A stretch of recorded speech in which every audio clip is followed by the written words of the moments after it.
"It's only for family," my brother said, smirking as he handed out the invitations, but not to me. That sentence broke something inside me. I stood there for a few seconds, trying to process what he had just said.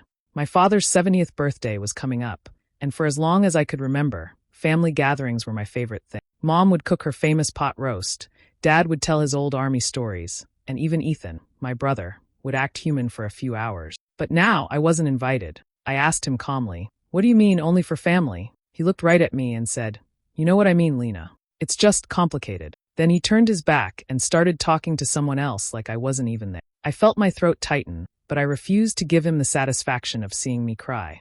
I just left. The drive home was quiet.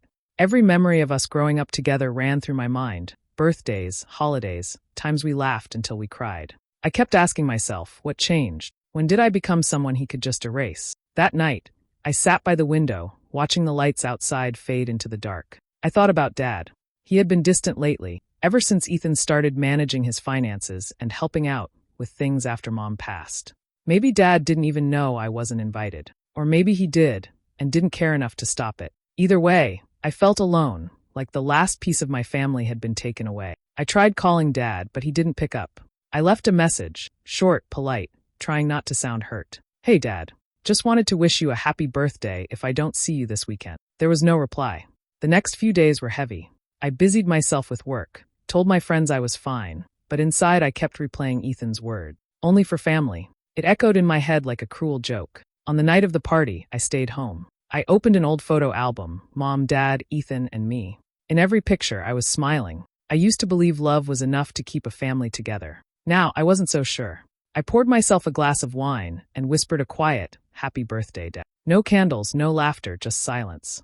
Maybe this was the moment I finally saw the truth. Sometimes the people you'd do anything for are the ones who make you feel like you don't belong. And maybe that's the cruelest kind of betrayal, not being hated, but being forgotten by the ones you love most.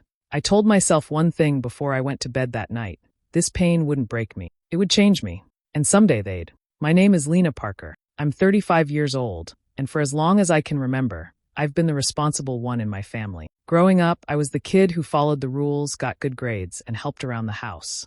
My older brother, Ethan, was the complete opposite. He was the golden boy, the one who could do no wrong. If he crashed Dad's car, it was just a mistake. If he failed a class, Mom would say, "He's just finding his path." I used to believe that was normal, that every family had a favorite. But as we grew older, it became clear that Ethan wasn't just loved, he was protected. Dad adored him. He'd beam with pride at every small thing Ethan did, even when there wasn't much to be proud of. And Mom, she'd defend him no matter what. I remember once, Ethan took money from my savings when we were teenagers. I was saving for a school trip. When I told Mom, she just said, "He probably needed it more than you." That was the first time I felt invisible. Still, I stayed close. I thought that if I kept being patient, if I worked hard enough, maybe they'd notice me too. When Ethan got into trouble in college for skipping classes and missing rent, I was the one who wired him money. When he got fired from his first job, I helped him update his resume. Every time he fell, I was the one who helped him stand back up. Then Mom got sick. Everything changed after that.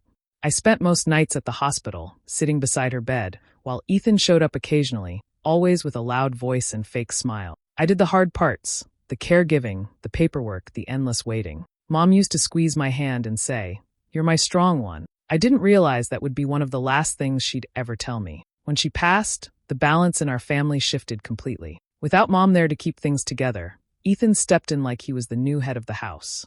Dad was too broken to fight it. Ethan started handling all of Dad's bills, property, and appointments. At first, I thought he was trying to help. But slowly, I noticed things. How Dad would call Ethan for everything and barely talk to me. How Ethan would tell me not to bother Dad with small stuff. One day, I showed up at Dad's place with groceries, and Ethan was already there, sitting in Dad's favorite chair like he owned it. He smiled at me and said, "You don't have to come around so much. I've got things covered." The way he said it made me feel small, like I was intruding in my own father's home. That's when I realized Ethan wasn't helping Dad. He was taking over. Piece by piece, he was pushing me out. And the worst part was Dad didn't even notice. Maybe he trusted Ethan too much, or maybe he just didn't want to see what was really happening. But I saw it. I felt it. That's how it began, not with a fight or a big argument, but with silence. With every passing week, my brother's shadow grew larger, and my place in the family grew smaller. Remember who I was, the daughter they chose to leave behind.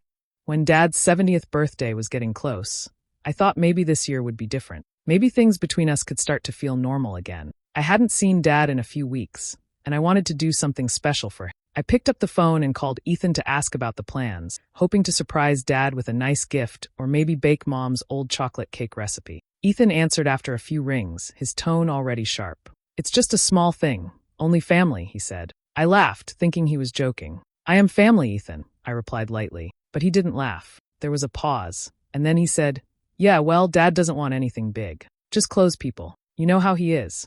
And before I could say anything else, he hung up. I sat there for a while, staring at my phone, confused and a little hurt. Still, a part of me tried to give him the benefit of the doubt. Maybe it really was just a quiet dinner. Maybe Dad wasn't up for much. I tried calling Dad later that night, but he didn't answer. I sent a simple text. "Hey Dad, happy early birthday. Hope you're doing okay." No reply. The weekend of the party came, and the silence continued. No one called. No one invited me. I spent that Saturday cleaning the house, trying to keep myself busy. I even told myself maybe they canceled it altogether. But later that evening, my phone buzzed. It was the family group chat, a place that had been quiet for months. I opened it and froze. There it was.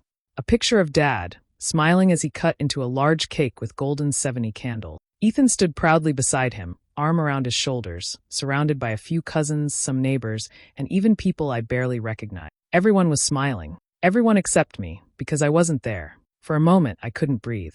I scrolled through the photos again, hoping to see something, anything, that proved it was an accident. Maybe someone would say, "Where's Lena?" or "Wish she was here." But there was nothing. My name wasn't mentioned once. It wasn't just being left out that hurt. It was how normal they all looked without me. Like I'd never been part of them at all. Even Dad, my own father, didn't call, didn't message, didn't notice I wasn't there. That night, I sat on my couch staring at those pictures until my eyes burned. The family I had spent years trying to hold together didn't even think I was worth an invitation. Ethan had finally done it. He had erased me completely, and everyone seemed fine with it. I didn't cry right away. I just felt empty. I put my phone face down, turned off the lights, and sat in the dark. It wasn't the silence that hurt the most. It was realizing that my place in their lives had. That night, after seeing those pictures, I opened a bottle of wine and sat by myself in the dim light of my living room. The house was quiet, almost too quiet. I stared at the wall for a while, then at my phone lying on the table. Every few minutes, I'd pick it up, hoping for a message that still hadn't come. Maybe from Dad, maybe from Ethan. But nothing. So I opened my gallery and started scrolling through old photos. There was one of me and Dad at the hospital when he had his surgery. I was holding his hand while he smiled weakly for the camera. I remembered how I had taken a week off work to take care of him, sleeping in that uncomfortable hospital chair, so he wouldn't be alone. Ethan had come by once, stayed 10 minutes, then left saying he had urgent work. Then I found a picture of Ethan's graduation. I was standing behind the camera, taking the photo while Dad and Mom beamed with pride beside him. No one ever took a photo of me that day, even though I was the one who quietly paid off half his college loans when he couldn't manage his tuition. I told myself it didn't matter, that family helps family. But now, sitting there years later, I started to question if it was ever really appreciated. I thought about the countless times I'd given up plans or vacations just to help them. When Mom got sick, I barely left her side. When Dad needed help managing bills, I was there. When Ethan messed up, I covered for him. I did all of it out of love. I never asked for anything in return, not praise, not money, just respect. But that night, it hit me that I never even had that. My chest felt tight as I took another sip of wine. The more I thought about it, the angrier I became. I wasn't just sad anymore, I was humiliated. They hadn't only left me out of a party, they had made me feel like I never belonged at all. Like all those years of helping, all those sacrifices meant nothing. I went to the hallway and looked at the old family photo that hung there, the one from when we were kids. Mom was smiling, Dad's arm around her, Ethan standing proudly in front. I was there too, but slightly off to the side, half-shadowed, like even back then I didn't quite fit. I stared at that picture for a long time. It was like I was seeing the truth for the first time, how invisible I'd always been. Something inside me hardened. I wasn't going to cry anymore. I wasn't going to beg to be seen. They wanted to treat me like an outsider? Fine. But they were going to learn what it felt like to lose the person who had quietly held everything together for years. That night, I stopped being the forgiving daughter and became something else. Someone ready to finally stand up for herself. Already been replaced long before that photo was taken. After that night, I stopped crying and started thinking. I realized I had spent my whole life protecting people who never once protected me. I didn't plan revenge right away. It came slowly, quietly, like a thought that wouldn't leave. Every time I remembered Ethan's smirk or Dad's silence, that thought grew stronger. Ethan had always been bad with money. Everyone knew it, but Dad refused to see it. He used to call Ethan smart with numbers, even though he could barely keep track of his own bills. When Mom was alive, she handled everything: the bank accounts, the property papers, the taxes. After she passed, Dad gave all that responsibility to Ethan. I had offered to help, but Ethan told me he had it under control. I knew better. I had seen the warning signs: unpaid bills, delayed property taxes, and strange bank statements that didn't make sense. I never said anything before, because I didn't want to embarrass Dad. But now, that loyalty didn't feel right anymore. If they could erase me so easily, then maybe it was time to stop shielding them from their own mistakes. So, I began to look through the old files Mom had left behind. She was organized. Everything had a label and a date. There were boxes of documents stored in her old cabinet, papers about family land, business records, and even copies of bank transactions. Most of them had Dad's and Ethan's names on them. I started reading through them one by one, taking notes quietly at night after. It didn't take long before I saw the pattern. Ethan had been moving money between Dad's accounts and his own. He had sold a piece of land that Dad had planned to keep for retirement, transferring the funds into a joint account with his name. The worst part, he'd done it in small amounts over time, making sure it didn't look suspicious. For years, I had ignored these little things. I told myself he was just helping, or maybe Dad had agreed to it. But now I knew. Ethan had been using Dad's trust as his personal safety net, and Dad had no idea. I sat at my kitchen table with a stack of papers in front of me, feeling something I hadn't felt before: control. For once, I wasn't the helpless one being pushed aside. I had proof, real proof, of what Ethan had done, and I knew exactly how to use it. But I didn't rush. I wanted to be smart about it. I decided to wait for the right time, the right moment to show Dad what his perfect son had really been doing. I wanted him to see who had truly been protecting him all along. Not the golden boy, but the daughter he'd forgotten. That night, I tucked the papers back into a folder and placed it in my desk drawer. For the first time in a long time, I felt calm. They had drawn the line. The deeper I went through Mom's old files, the more I realized how much she had tried to protect this family, even after she was gone. Every envelope, every folder was labeled neatly in her handwriting: insurance, property, saving, for the kids. It made my heart ache just to see it. She had trusted that we would take care of each other, but if she could see what Ethan had done, I knew she'd be heartbroken. One night, while going through a box marked estate records, I found a small notebook tucked between folders. It was filled with Mom's notes, details of every payment, account, and property she and Dad owned together. In one of the pages, she mentioned a savings account under her name only, one that she had never told Dad about. I found the old account number and decided to check it. The balance was small but untouched. It was like she had kept it safe, hidden from whatever chaos might come after. But what really caught my attention was the list of properties she had written down. There were several pieces of land and one main house, the same house Dad was living in. Next to each property, she had written who it belonged to legally. When I compared that with the new records I had found in Ethan's folders, something didn't add up. The names were different. I printed out copies of recent property transfers and saw Ethan's name on documents where it shouldn't be. He had been quietly selling off parts of Mom's estate, signing papers under Dad's name, and moving the money into his own accounts. Some of the transfers were small, others worth thousands. He had done it so carefully, splitting it across months and years, making it look like regular maintenance or financial adjustments. The more I read, the more disgusted I felt. It wasn't just greed, it was betrayal. Ethan had been taking advantage of Dad's trust for years, smiling in his face while stealing from him behind his back. Then came the part that made my stomach drop. The deed to the house Dad was living in, the house where we'd all grown up, wasn't in his name anymore. I checked twice, then 3 times to be sure. It had been quietly transferred to Ethan's name a year ago. The date matched a time when Dad had been in the hospital recovering from surgery. Ethan must have slipped the papers in front of him, pretending it was something routine. I sat there staring at the documents, my hands shaking. This wasn't just about me being excluded anymore. This was about Dad being used by his own son. Ethan had crossed every possible line. I gathered all the evidence, the notes, the receipts, the bank records, and the property deeds, and placed them carefully in a single folder. I didn't know exactly what I would do yet, but I knew I couldn't stay silent anymore. Mom's handwriting on those papers reminded me of what she stood for: honesty, love, and family. Ethan had destroyed all of that. That night, I promised myself that before this was over, Dad would know the truth, every single part of it. When they said I wasn't family, now I was simply taking them at their word. I didn't rush into it. I wanted to be calm, not angry. I knew if I went to Dad shouting, he'd just defend Ethan like he always did. So, I waited until the right moment. A week later, I called and told him I wanted to stop by for coffee. He sounded happy to hear from me, which almost made me hesitate. But I knew what I had to do. That afternoon, I drove to the house I grew up in. It looked the same as always, neat yard, trimmed bushes, the flag still fluttering by the porch. Dad was sitting on the front steps when I arrived, reading the newspaper. He smiled when he saw me, and for a second, I wished things could go back to how they used to be. But then I remembered the documents in my bag, and the feeling faded. We went inside, and I made us coffee. I waited until he sat down at the kitchen table before pulling out the folder. "Dad," I said quietly, sliding it toward him. "There's something you need to see." He looked confused. "What's this?"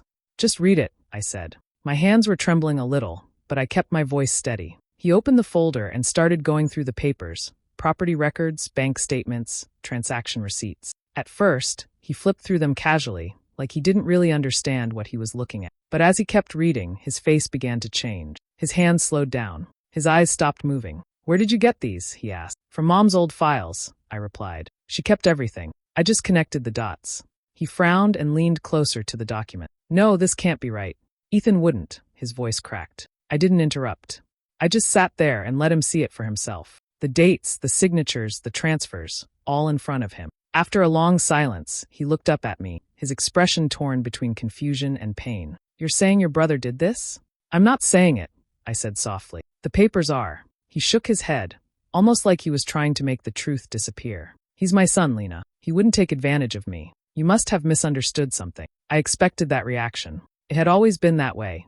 Ethan could never do wrong. But I stayed calm. I pointed to the document that showed the house transfer. "Dad, this house, it's not in your name anymore. Ethan made you sign it over last year, when you were in the hospital. Look at the date. You were still recovering from surgery." He stared at the page, and I watched the color drain from his face. His hand trembled as he ran his fingers over the signature. "I remember. He said it was a routine update." "He lied," I said quietly. For a few moments, he didn't say anything. He just sat there, staring at the papers, breathing heavily. Finally, he whispered, "What have I done?" I didn't answer. There was nothing to say.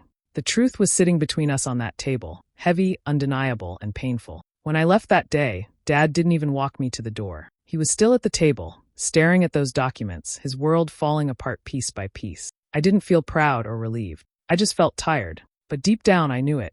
It didn't take long for everything to unfold after that day. For a while, Dad kept to himself. He didn't call me, and I didn't push.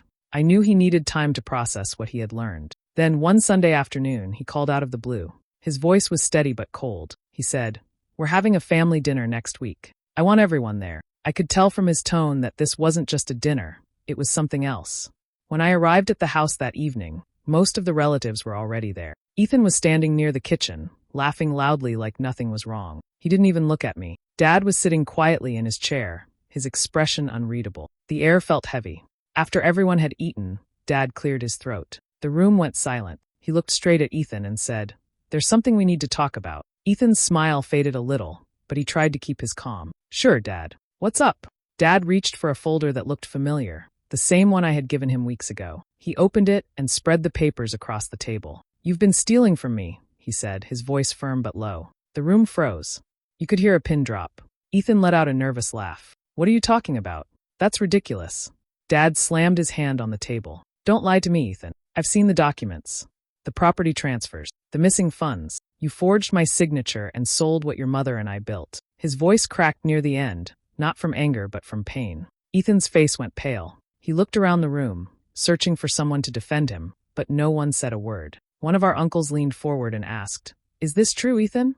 He didn't answer. Dad stood up and said, "You have one chance to tell the truth." Ethan tried to deny it again, but his voice wavered. Finally, he just dropped his head and muttered, "I only borrowed some money. I was going to pay it back." Dad shook his head slowly. "You sold your own father's home. You lied. You stole. You betrayed your family." No one spoke after that. Ethan's wife quietly picked up her purse and left the table. Some relatives followed. Others just stared at him in disbelief. The man who had always been loud and proud now sat there, silent, his face burning with shame. Dad turned to me then, his eyes soft but full of regret. He didn't say thank you. He didn't need to. The truth was out. A week later, word spread through town. The same people Ethan used to brag to now whispered about him behind his back. His business partners pulled away, and even his friends stopped calling. His world collapsed one piece at a time, just like he had tried to do with mine. I didn't have to gloat or say a word. I just watched quietly as the truth did all the work. It was strange. I didn't feel joy, but I did feel peace. For once, the mask had fallen, and everyone saw Ethan for who he really was, selfish, manipulative, and cruel. Had to be done. It was time for him to see who his golden son really was. A week after that painful family gathering, my phone rang early in the morning. It was Dad. For a moment, I thought about ignoring it. After everything that had happened, I wasn't sure what to expect. But something in me said to answer. When I picked up, his voice was shaky, softer than I'd ever heard it. He didn't start with small talk. He just said, "I'm sorry." There was a long pause after that. I didn't know what to say. Then he added, "I should have seen it. I should have seen who he really was." For the first time, he sounded like a man carrying years of regret. He told me he had been blinded by pride, and by the idea that Ethan could do no wrong. "You were always the one who stayed quiet and worked hard," he said. I mistook that for distance. I thought Ethan cared more because he was loud about it, but I was wrong. I sat there in silence, just listening. Hearing those words was both comforting and painful. I had wanted him to see the truth for years, but now that he finally did, it felt heavy, like all those lost years were sitting between us. He said he wanted to fix things. He had already called his lawyer. "Your mother had her own plans," he explained. "She wanted everything to be shared equally. Ethan changed that, but I've corrected it. He told me my name was restored to everything Mom had left behind. The accounts, the property, and even her small foundation fund, all back to how it was supposed to be." Then he said something that caught me off guard. "I need your help rebuilding what he ruined. Not for money, for family." His voice cracked when he said that word. I took a deep breath. I didn't say yes right away. I thought about everything, the lies, the exclusion, the humiliation. But then I thought about Mom. She wouldn't have wanted bitterness to be the last thing left between us. So I said quietly, "I'll help, Dad. But this time we do it differently. We do it honestly." He agreed without hesitation. "No more secrets," he said. Over the next few weeks, we started going through the damage Ethan had left behind. Missing funds, property disputes, and a mess of unpaid taxes. It wasn't easy, but for the first time in years, Dad and I worked side by side. There were awkward silences at first, but soon those turned into quiet understanding. Sometimes he'd stop and look at me and say, "Your mother would be proud." Ethan, meanwhile, had moved out of town. No one heard much about him anymore. People stopped asking, and Dad never brought him up again. The house felt lighter without the shadow of his lies. I didn't feel like I'd won anything. This wasn't victory, it was closure. I didn't rebuild to get even. I did it because peace mattered more than revenge ever could. And months later, when Dad's 71st birthday came around, things were completely different. There were no big gatherings, no fancy decorations, no relatives trying to impress each other. It was just the two of us sitting at the old wooden dining table in his house, the same house Ethan had almost taken away. The evening was quiet, warm, and peaceful, something I hadn't felt in a long time. Dad had insisted on cooking dinner himself, even though I offered to help. He made his favorite, roast chicken and mashed potatoes, just like Mom used to. As we ate, we talked about small things, the garden, the weather, the new neighbor who reminded him of his younger days. There was no tension, no bitterness, just calm. After dinner, he poured 2 glasses of wine and looked at me with a soft smile. "You know," he said, lifting his glass, "this one's for family, my real family." I didn't say anything at first. My throat tightened a little. Those words meant more than he probably realized. For years, I had tried so hard to earn a place in that word, family. I had worked, sacrificed, and kept forgiving people who didn't value me. And for years, I thought being left out was the worst thing that could happen. But sitting there, I realized I hadn't lost anything worth keeping. I had just stopped giving my loyalty to people who didn't deserve it. I smiled and raised my glass too. "To family," I said softly. He nodded, and for a long moment, we just sat in silence, the kind that feels full instead of empty. The house that once carried so much pain now felt peaceful. The ghosts of old arguments and broken trust were. After dinner, we went through some of Mom's old boxes together. There were pictures, letters, and even some recipes written in her handwriting. Dad told me stories about when he and Mom first bought the house, how they dreamed of filling it with love and laughter. I listened quietly, realizing that maybe we were finally honoring that dream again. Later that night, as I drove home, I thought about Ethan. I didn't feel anger anymore, not even sadness, just distance, like he belonged to another chapter that had finally ended. He had taught me a hard truth. Family isn't about shared blood or last name. It's about loyalty, respect, and love, the things he never understood. When I got home, I placed an old photo of Mom and Dad on my desk. For the first time, it didn't hurt to look at it. I felt proud of how far I had come. Not because I had exposed Ethan or gained back what was mine, but because I had rebuilt my peace on my own terms. That night, I went to bed with a light heart. I didn't need anyone's approval anymore. I finally understood that the real victory wasn't revenge, it was freedom. And I had found it. For the first time in a long time, peace finally felt possible.